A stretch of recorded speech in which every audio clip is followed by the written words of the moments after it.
పోలీసులు మాత్రం పక్కాగా తెలుగుదేశం పార్టీ కోసం పనిచేశారు మొన్న ఎన్నికల రోజున ఆంధ్రప్రదేశ్లో. ఇది చాలా స్పష్టం.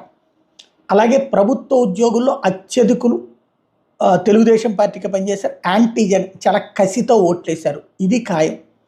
ఆ రోజున జరిగిన ప్రతి సంఘర్షణ వెనకాల కూడా పోలీసులు పూర్తిగా యాంటీ జగన్ పాత్ర పోషించారు. అదే ప్రభుత్వ పతనానికి సాక్ష్యమని తెలుగుదేశం నేతలు చాలా బలంగా నమ్ముతున్నారు.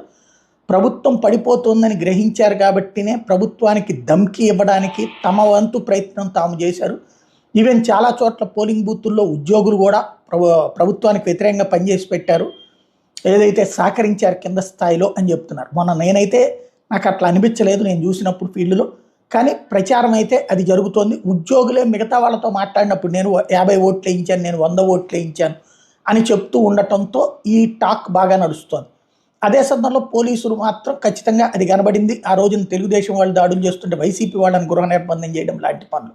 కాబట్టి చాలా కసిగా అటు పోలీసులు కానీ ప్రభుత్వ ఉద్యోగులు కానీ పెన్షనర్లు కానీ ఓటేసినటువంటి నేపథ్యంలో జగన్ గెలుపు అని నమ్ముతున్నటువంటి లేదా 150 దాటుతుందన్నటువంటి నమ్మకం నిజమవుతుందా? సందేహమే.